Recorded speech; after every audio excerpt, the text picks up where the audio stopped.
We are recording.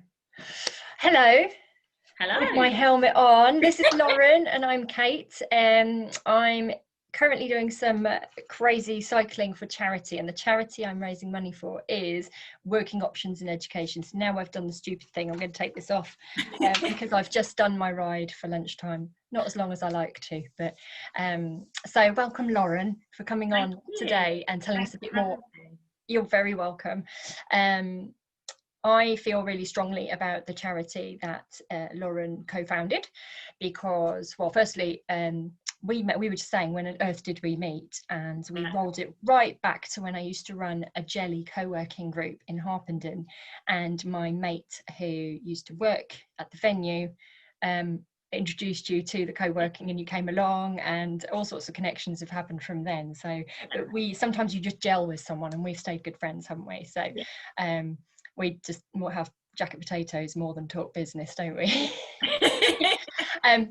So when I quite quickly got involved with the charity, and currently there is a funding gap because of COVID, obviously, for the charity. And what I want is that people understand, we all hear about all the mainstream charities there, especially now it's October, a lot of companies are doing funding matching, aren't they? And there are your usual charities that generally have the budget to be on television that we hear about, or local hospices and stuff like that. But I think this charity is incredibly important because it's looking after the future generations. So Lauren, could you tell us a little bit about you and how Working Options in Education came about? Yeah, no problem. As I say, thanks for having me. And I think it's really important, actually, what you're saying there, Kate, about, I think there's so many great charities out there. People don't always know about what it is that you're doing because of the resource and the coverage. And, that for charities, as much as businesses, especially now, resource is so precious. And so opportunities like this are great. So thank you for that. So how did Working Options in Education start? It was myself and my uncle, Paul Monk, who co-founded it. And to be honest with you, it was a case of, I had recently graduated. I'm from Luton. He's also from Luton originally. And I was about 22. So going back 10 years now, 11 years.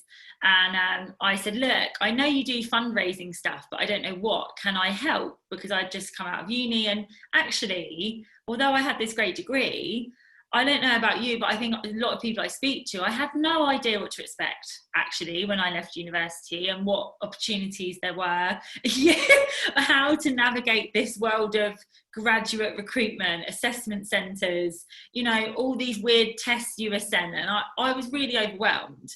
And I think, although I had some great role models around me, I didn't really have anybody coming in early enough when I was kind of at high school and college saying, right, have you thought about what networking means? Have you thought about, getting work experience in different fields to understand what it is you like and what you're good at and what you might want to do?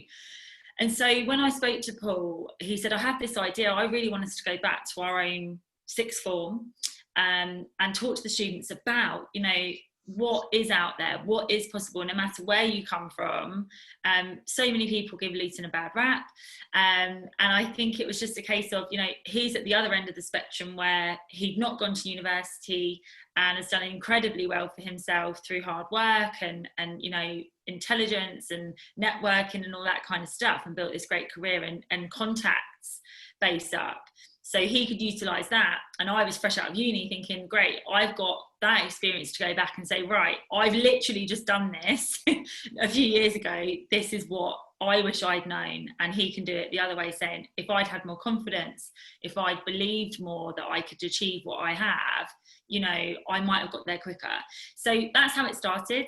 And then what we do is essentially we're just trying to raise aspirations of kids in state education, normal backgrounds, challenged backgrounds, to say, look, you can do what it is you want to do.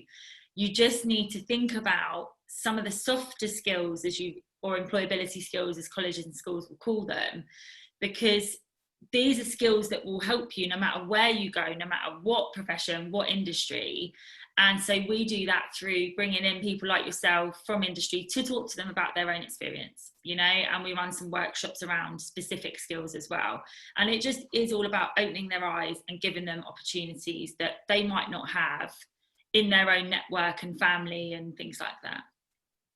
I love it. I think it's such a genius idea, and there are so many things that happen in life that we go, oh, that would have been nice, but we don't do anything about it. So the fact that I had the exact same experience, and I wasn't actually even in this country, and I got to the end of uni and went, what now? And ended up in sales in London, which I hated. So because it's, I don't know, sales. Mm-hmm. First person to offer you a job, yes. Yeah, exactly. That was some relationships, isn't it? Yeah. No, wait, better. How do you know at 16? You know, how are you meant to know what you want to do?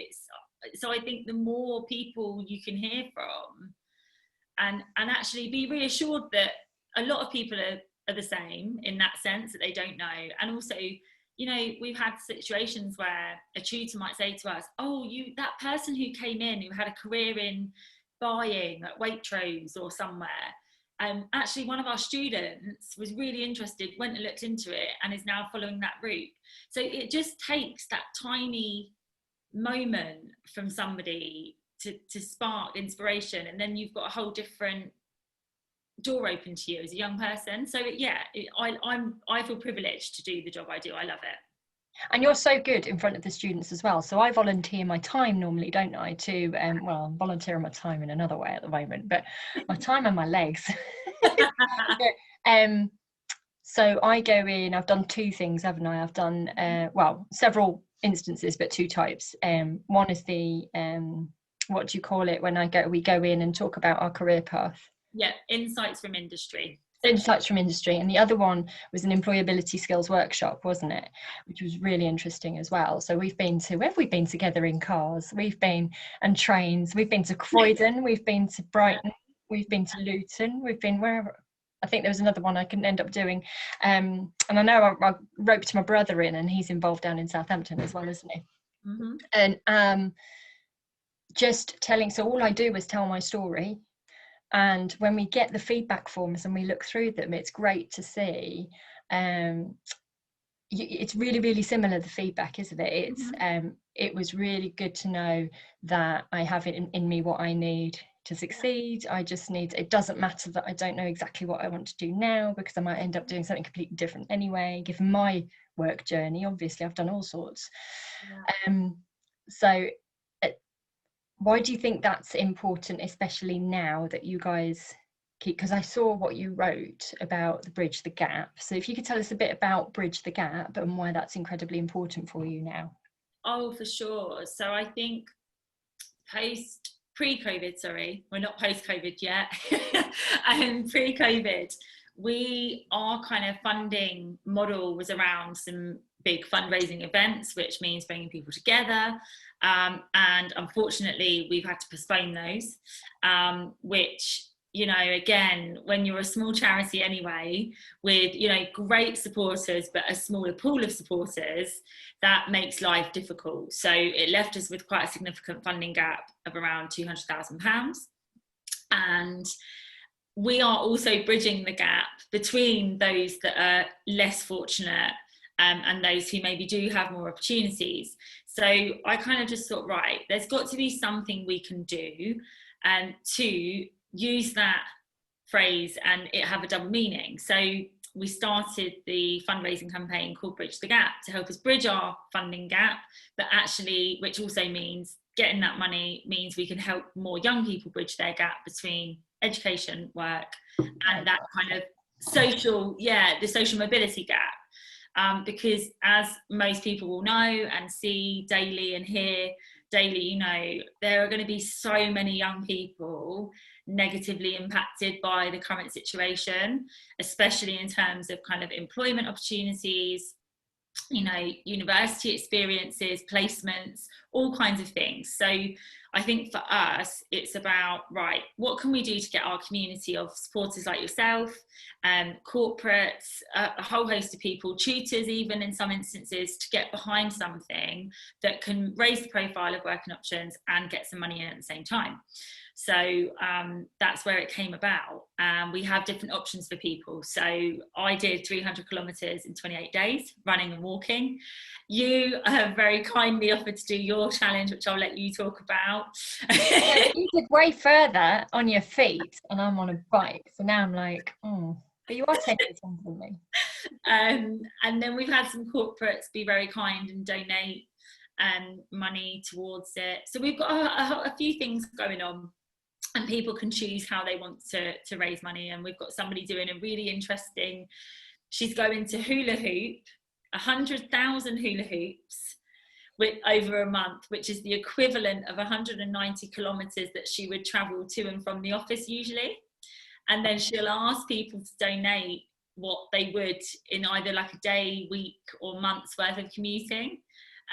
So people are doing different weird and wonderful things, which, and it's really, it's a privilege for people to be doing it for us actually, and it's lovely to see everyone getting really behind it. So that's what Bridge the Gap is all about. I love it, and I always think, you know, bridge the funding gap. I think it's really important what you said about the social gap as well. Yeah. Of what is going to be happening with people who have been incredibly supported throughout, maybe in a potentially in a bit of a bubble, and those who actually not at all. And while they weren't in school, what was going on, and can they still go to school, you know? And yeah, now I'm thinking my creativity wasn't that good in terms of what my challenge is that I've set. Biking 200 kilometers in 4 weeks, and I'm like, I kind of wish you'd said, you know, suggested knitting or something when you messaged me. Why did I think cycling? I hate cycling. Oh dear. But I think this is all really, really important. When do you think you're going to be able to get back into colleges and sixth forms? It's tricky. So this is really interesting actually, and it's very different from each college to school completely. You know, I've probably had about 10 different conversations in the past 2 weeks, and they are all operating really differently.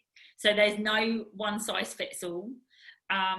Many don't want someone external in, do they, because of all the protocols? Well, and this is the thing, some are saying, yes, actually we want people in because they are being bombarded with online virtual learning. Some are saying no, exactly because it's too risky, and actually, you know, we need to try and manage delivering the curriculum, let alone have an extracurricular activity. But it's positive. I think the majority of conversations we're having are, yes, how do we do it online? You know, let's get something going because it's needed more than ever what we're delivering. So I think certainly before the new year, I think majority will be online, but we are set up to be able to do that. And then let's hope come next year things start to calm down so we can get out in front of them again. And as I say, where colleges are comfortable and volunteers are, we can do in person. But it just, for colleges in the education sector generally, it's such a drastic change for them in terms of going from classroom learning to using Zoom, Teams, you know, and those things we're talking about, you know, the kids who haven't got the resource or equipment or support at home in the same way, you know, those are the things you forget about. And actually, you can't, there's certain elements with the circumstances we're in, you can't control. So, you know, I think it will be interesting to see how it goes for us as a charity and what we can do in those parameters. But I think, you know, we've done some great stuff already, and I'm positive that it will actually raise again the number of students coming to us on their own. I love that. And I've seen firsthand I'm thinking of one in particular that we did, where you had students that started out like this. Yeah. Granted, there is one that fell asleep, wasn't there? Do you remember? Yeah. One that fell asleep. But the others, especially, you know, there's always a bit more of a chatterbox who thinks they're clever at the front, sort of sitting up straight and really engaged by the end of it. So that is a complete opposite of what would normally happen in a session or a class, is sort of alert at the beginning, falling asleep at the end. So I think, and get the feedback that we got, that's why it's so important what you guys do. And I think definitely think more people should know about it. So I'm going to ask you in a sec, different ways people can get involved. The first way people can get involved is to please go to my what am I using? Just Giving page to donate. I have a little way yet to go to get anywhere near how much Lauren raised. So and is it still growing? Are people still donating on yours? Not at the moment, actually. I think I did get a donation last week. I'm amazed by what I raised. You know, I'm chuffed, and it just was because I bombarded people a little bit. Oh, did you? Maybe I just haven't done that enough. I do have a couple of emails to send, but yes, please, if you can, I'm going to post the link. If you can donate, it's all going to Working Options in Education. I don't see a penny of it. It's all through Just Giving. But what other ways can people get involved? Because, you know, this is going to be on LinkedIn as well as other places. I'm going to throw it everywhere. So what can businesses do, business people? I know that I then got involved in recording training segments on that. I sent you videos, didn't I? So there's all sorts of things. Tell us what people can do and how they can get involved. Yeah, of course. I think there are so many ways, as you said. So especially now, you know, everything being virtual, it's much easier for people to volunteer. So you can either speak about yourself, as Kate's mentioned, for say 10 minutes or so with Q&A. You can provide us content for our website, whether that's through a short video that you record talking about something in particular related to employability and careers, whether you're somebody who's got expertise in, I don't know, SEO and web design, or there's a whole host of things like that you can lend your kind of time to, marketing strategies, all, you know, the kind of things operationally that would help us. Employability skills workshops, so if you're somebody with maybe a training background, they might suit you. So we provide the content for you, it's ready made. It's a case of you kind of picking up the guide and following that through. Businesses, virtual work experience is hot on the agenda and really big at the moment, and schools and colleges are asking us, you know, please, if there are any opportunities, let us know, because obviously they can't now as easily go in as they might have done. And CSR, you know, if there's companies who are looking for ways for their colleagues and employees to be doing something meaningful and help towards personal development, etc. We're always looking for how we can build corporate partnerships and build something bespoke for a business that works for them. So yeah, get in touch. Brilliant. I'm going to end it there. It's been really great to talk to you, Lauren, and I know you're coming to some of our networking this month as well, aren't you? But yeah, I've got about 100 kilometres left to do. No, I haven't. I've got about 60 kilometres left to do, I think, maybe 70. I just need to say, it's no mean feat. So the people watching this, it's tough. And the reason I set the goal I set, so 300 kilometres, that's huge. And I did it for that reason. And I know you've done the same. So please, everybody, please, no matter how small, give Kate a donation, because seeing those coming in, it's not even necessarily the amount you're raising. It's seeing another person, you can do it, you can, to keep you going. And I think, you know, I can tell you, it is the best feeling seeing it, and it does really go to worthwhile causes. And, you know, helping a young person change their direction is huge. Think back to when you were 16 and what you wish you'd known. That's what I would say. Yeah, absolutely. So true. Thank you so much, Lauren. I'm going to stop recording and we can keep chatting. All right, take care, everybody. You know where to contact us. I'm going to tag Lauren, and I'm here. So have a lovely day. Take care.